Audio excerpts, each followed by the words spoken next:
Haleluya, selamat pagi.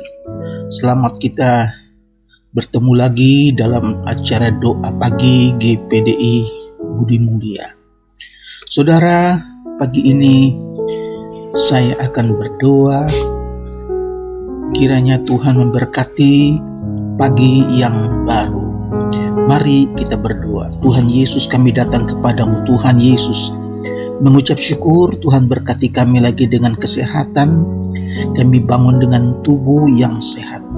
Saat ini kami mau awali hari ini dengan berdoa bersama. Tuhan berkati seberapa banyak yang mengikuti doa pagi ini.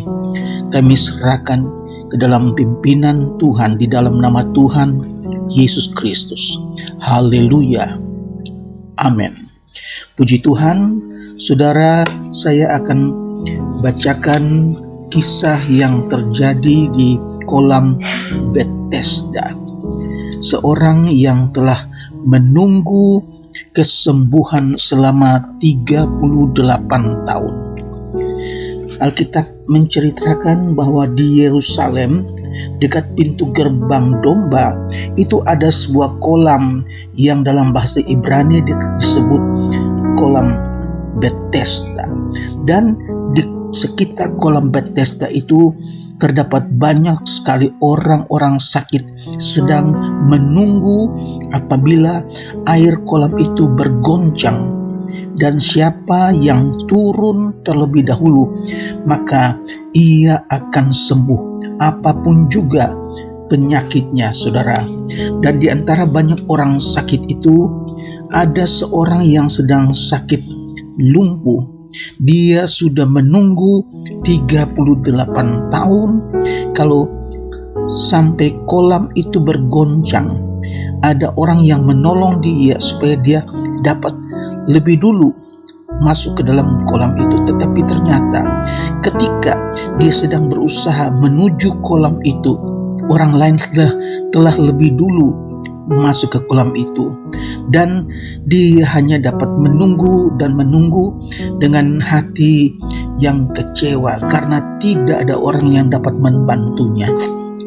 Kita berterima kasih bahwa Tuhan memberikan pertolongan menurut waktunya Tuhan.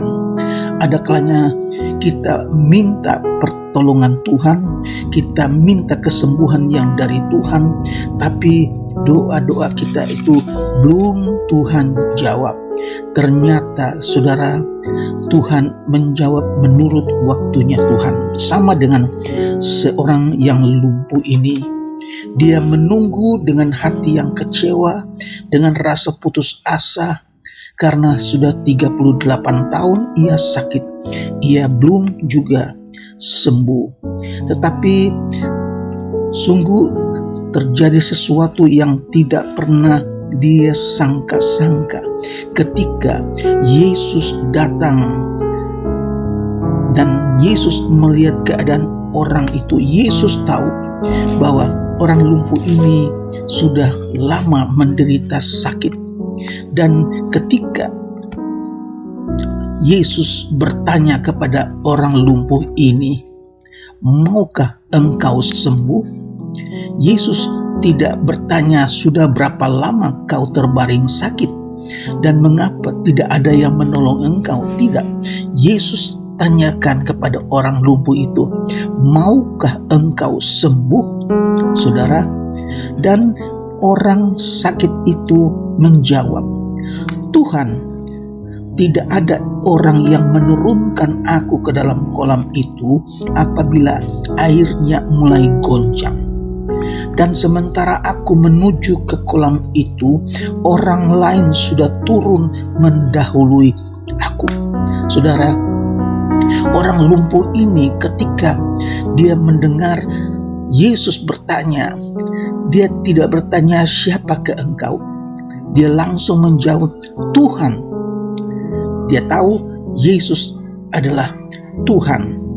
Saudara, dan ketika Yesus mendengar orang ini berkata, "Tuhan, tidak ada orang yang menolong aku," maka kata Yesus dalam ayat yang ke-8, "Bangunlah, angkatlah tilammu dan berjalanlah.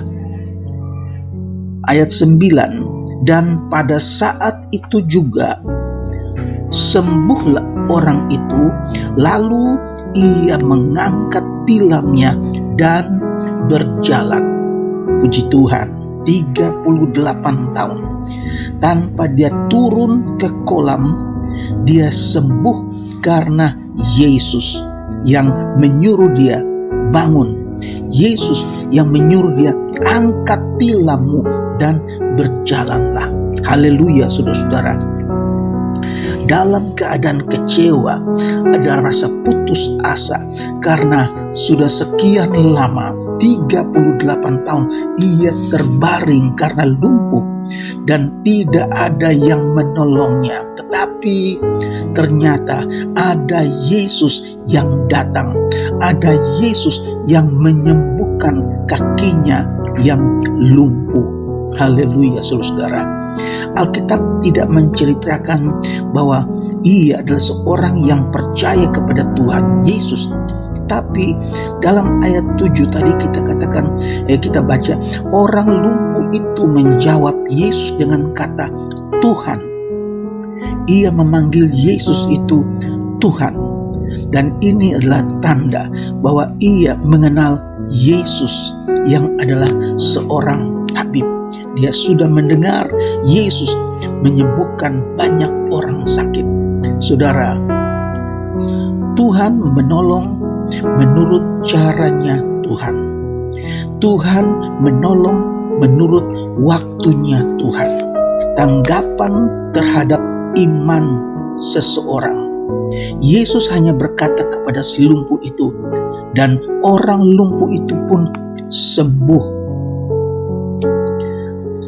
Ada orang yang Tuhan sembuhkan menurut maksud Allah.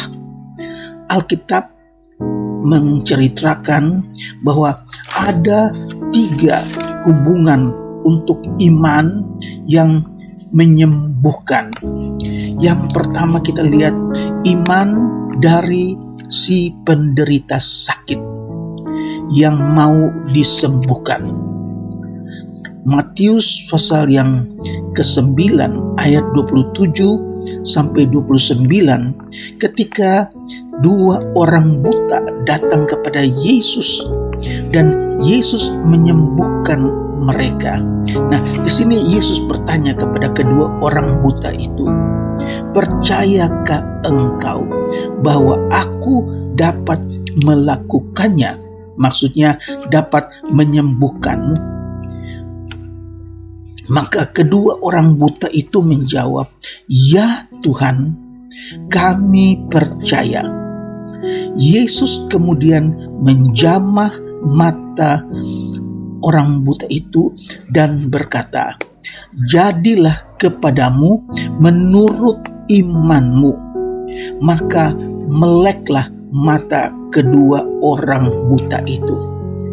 Orang buta itu sembuh karena iman. Mereka percaya bahwa Yesus dapat menyembuhkan penyakit mata mereka, kebutaan mereka. Berikutnya, iman orang lain untuk si penderita. Orang lain yang punya iman dan membuat penderita sakit itu menjadi sembuh. Dalam Matius pasal 8 ayat yang ke-5, ketika Yesus masuk ke Kapernaum, datanglah seorang perwira mendapatkan dia dan memohon kepadanya, "Tuan, hambaku terbaring di rumah di rumah karena sakit lumpuh dan ia sangat menderita." Yesus berkata kepadanya, "Aku akan datang menyembuhkannya." Tetapi jawab perwira itu kepadanya, "Tuan, aku tidak layak menerima Tuan di dalam rumahku. Katakan saja sepatah kata, maka hambaku itu akan sembuh." Saudara, perwira ini dia tidak ingin Yesus datang ke rumahnya karena dia tidak merasa layak untuk menerima Tuhan. Dan dia katakan kepada Tuhan Yesus, "Tuhan, aku tidak layak menerima Tuhan dalam rumahku. Katakanlah sepatah kata saja, maka hambaku akan sembuh." Ini adalah iman bukan dari si sakit, tetapi iman dari perwira tersebut, saudara. Nah, ketika Yesus mendengar perkataan perwira itu, dia berkata, banyak orang akan datang dari timur dan barat dan duduk makan bersama-sama dengan Abraham, Ishak dan Yakub di dalam kerajaan sorga. Sedangkan anak-anak kerajaan itu akan dicampakkan ke dalam kegelapan yang paling gelap. Di sanalah akan terdapat ratap dan gertak gigi. Lalu Yesus berkata kepada perwira itu, "Pulanglah dan jadilah kepadamu seperti yang engkau percaya." Maka pada saat itu juga sembuhlah hambanya. Saudara, ini Tuhan Yesus sembuhkan hamba dari seorang perwira. Tapi karena perwira ini percaya bahwa Yesus tidak perlu datang ke rumahnya, cukup dengan sepatah kata saja, maka hambanya akan sembuh. Yesus heran. Yesus katakan bahwa dia tidak melihat ada orang Israel yang mempunyai iman sebesar perwira ini, saudara. Dan Yesus katakan kepada perwira itu, "Pulanglah, jadilah kepadamu seperti yang engkau percaya." Maka pada saat itu juga sembuhlah hambanya. Kalau kedua orang buta tadi, Yesus katakan, "Percayakah kamu bahwa aku dapat melakukannya?" Mereka katakan, "Ya Tuhan, kami percaya." Yesus katakan, "Jadilah sebagaimana imanmu." Maka mata kedua orang buta itu sembuh. Perwira ini katakan satu kata saja, "Maka hambaku akan sembuh." Dan Yesus katakan, "Jadilah sebagaimana imanmu." Ulanglah, hambamu pada saat itu juga telah sembuh. Haleluya. Ini kesembuhan yang diperoleh bukan karena imannya si sakit, tetapi imannya perwira. Nah, yang ketiga, kalau ada seorang di antara kamu yang sakit, baiklah ia memanggil para penatua jemaat supaya mereka mendoakan dia serta mengoleskannya dengan minyak dalam nama Tuhan. Dan doa yang lahir dari iman akan menyelamatkan orang sakit itu, dan Tuhan akan membangunkan dia. Jika ia berbuat dosa, maka dosanya akan diampuni. Saudara, dalam surat Yakobus pasal yang kelima ini, firman Allah menceritakan bahwa kalau ada yang sakit, panggil tua-tua, oleskan minyak, dan doa yang lahir dari orang yang percaya sangat besar kuasanya. Tuhan menyembuhkan orang sakit melalui doa para majelis tua-tua dengan olesan minyak, dengan iman, dengan percaya, orang sakit itu akan sembuh. Jadi ada kalanya kita harus menunggu dan menunggu dan menunggu, tetapi puji Tuhan, waktu Tuhan tidak pernah terlambat. Tetaplah percaya kepada Tuhan bahwa Tuhan sanggup. Puji Tuhan, saat ini apapun penyakit Anda, apapun masalah Anda, bukan hanya sakit penyakit, tetapi kesusahan, pergumulan, apapun masalah Anda, percayalah Tuhan Yesus sanggup. Datang kepada Tuhan, berdoa dengan iman, percaya yang sungguh, maka Tuhan akan menjawab doamu. Tuhan memberkati. Mari kita berdoa.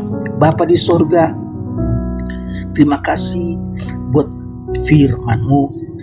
Kami percaya kuasa-Mu tetap sama dari dulu, sekarang, bahkan sampai selama-lamanya. Saat ini hamba-Mu berdoa dalam nama Yesus. Kalau ada di antara saudara-saudara kami, para jemaat umat Tuhan yang sakit, Tuhan kiranya Engkau datang jamah mereka, sembuhkan mereka dalam nama Yesus. Bilur-bilur Yesus menyembuhkan sakit penyakit. Yang susah Tuhan hiburkan, yang lemah Tuhan kuatkan. Kami percaya kuasa Tuhan tidak pernah berubah. Terima kasih buat kemurahan Tuhan kami alami, kami rasakan. Dan kiranya Tuhan Yesus berkati umat-Mu yang dalam keadaan berkekurangan, umat-Mu yang belum bekerja sedang mencari pekerjaan, mereka dalam rumah tangga, anak-anak sekolah, suami, istri, Tuhan berkati. Nama Tuhan dipuji, nama Tuhan dibesarkan. Kami alaskan doa kami di dalam tangan kemurahan Tuhan, di dalam nama Tuhan Yesus Kristus. Haleluya. Amin.